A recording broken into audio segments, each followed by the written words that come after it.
If you're loving this podcast, be sure to check out the full lineup. From news and local politics to sports and true crime. Find your next great listen right now at duluthnewstribune.com/podcasts. That's duluthnewstribune.com/podcasts.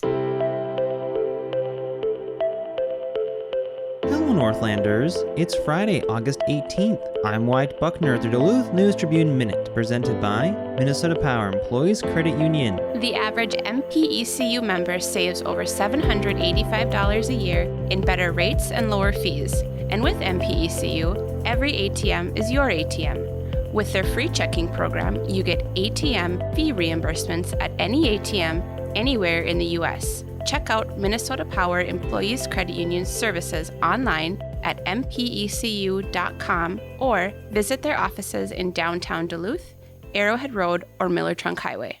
It's Friday, and if you're looking for ideas for some fun things to do this weekend, Duluth News Tribune Arts and Entertainment reporter Jay Gabler has some options in this week's Best Bets. There's always plenty to do in the Northland, but sometimes the happenings lean more in one direction than the other, more towards one kind of fun than the other. But we have a really diverse array of best bets this weekend. So you're an art hound? Go to Art in Bayfront Park, the annual juried festival. It's hitting the harbor on Saturday and Sunday with over 100 artists working in various disciplines, including, not to be forgotten, the culinary arts. So plenty to see and eat and drink this weekend in Bayfront Park, Art in Bayfront Park. Maybe you're a music fan. Well, over at Earthrider Brewing in Superior, the second annual Twin Ports Music Festival has a lineup that's even bigger than last year's inaugural festival. That's happening this weekend. Lots of live music over at Earthrider Brewing out at the festival field over in beautiful Superior, Wisconsin. You're a movie fan?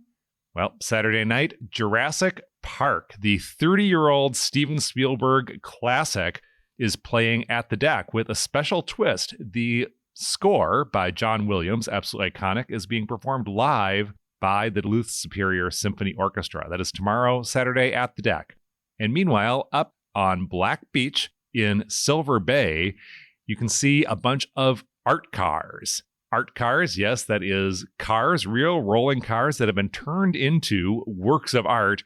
They're often seen, at least every year, down in the Twin Cities where there's an art car parade in Minneapolis. And now the art cars are parading up the North Shore, where there are all sorts of festivities happening that culminate in an art car beach bash at Black Beach in Silver Bay tomorrow, Saturday.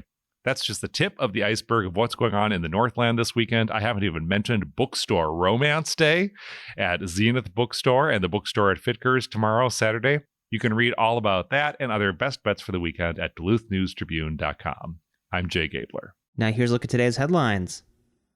From armed standoffs to arrests of homicide suspects, the Duluth Police Department has been forced to rely on its neighbors for a key piece of tactical equipment. But that could soon change, as the agency is seeking to purchase its own armored rescue vehicle at a cost of roughly $380,000. Lieutenant Jason Tansky, a commander of the department's tactical response team, explained it is not a military vehicle, but built for civilian use. Since 2019, the agency has been billed by the Superior Police Department nearly $36,000 for more than 24 deployments of its armored vehicle, and authorities said national standards dictate that a city of Duluth size should maintain its own. The Lenco Bearcat G3 that Duluth plans to buy is similar in appearance to an armored bank truck. Mounted on the frame of a Ford F550 truck, the four-door, four-wheel drive vehicle is 20 feet long and weighs about 17,000 pounds. Chief Mike Sanoa stressed that the vehicle does not have mounted weapons, but that it provides a safe location for officers to approach potentially dangerous scenes. The armor and windows are designed to withstand up to 50 caliber rounds. Police said the vehicle would not routinely patrol the streets and would only be deployed in the most dangerous of situations, including high-risk search warrants, apprehension of barricaded suspects, hostage rescue, and active shooter scenarios. The city's tactical response team only deploys about 12 times a year on average. Sanoa said the vehicle would not be used in protest or other crowd management situations unless there is a need to go in and rescue injured people or separate two hostile groups. Sanoa said the agency has invested heavily in mental health and substance use response, forming specialty teams that include other professionals such as social workers, along with diverting some calls to the mobile community crisis response team.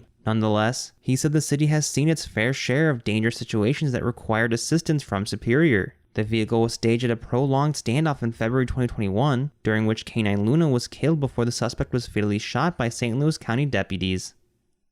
Returning from a 3-month sabbatical, lead pastor Mike Stevens headed to Good Hope Church in Cloquet on Saturday morning with the intention of pre-recording a sermon. When he got there, Stevens heard fire alarms blaring and saw water flooding the church's finished basement. Upstairs, he discovered a broken window and found a garden hose running full blast in the fellowship area. A vandalism spree the night of Friday, August 11th, caused heavy damage to the church, located at 55 Armory Road, and has forced a temporary relocation of services while repairs are underway. The suspect, Matthew David Powers, 39 of Cloquet, was apparently in the midst of a serious mental health crisis. Powers was charged this week with 2nd and 3rd degree burglary, 1st degree property damage, tampering with the fire alarm system, and tampering with a motor vehicle. He was released on bond after making an initial appearance Tuesday. Pastor Stevens estimated the water had been pumping into the church for about 11 hours by the time he arrived on the scene at 9:15 a.m. Saturday. A later review of surveillance video showed Powers had been at the church from approximately 8:45 to 11:15 p.m. the night before. Fire extinguishers had been shut off, various items were thrown about the building, and sinks in several bathrooms were left running.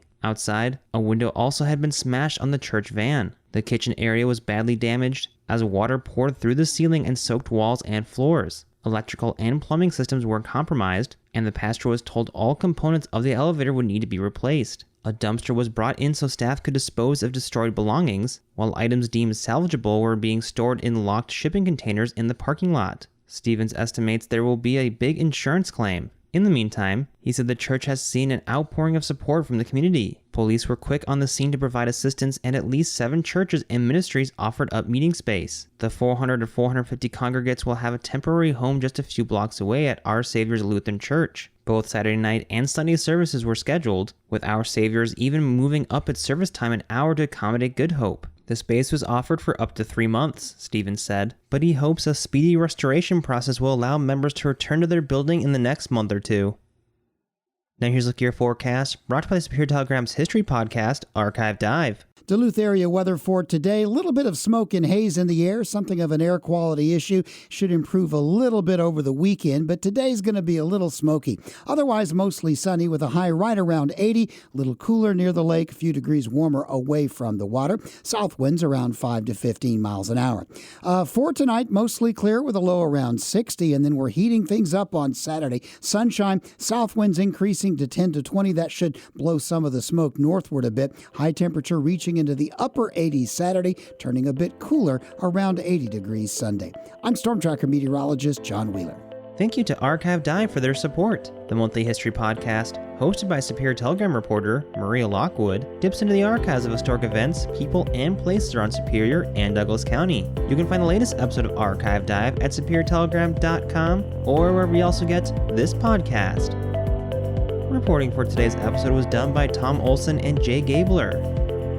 Thank you for listening to the Duluth News Tribune Minute. Have a great weekend, and we'll see you back here Monday.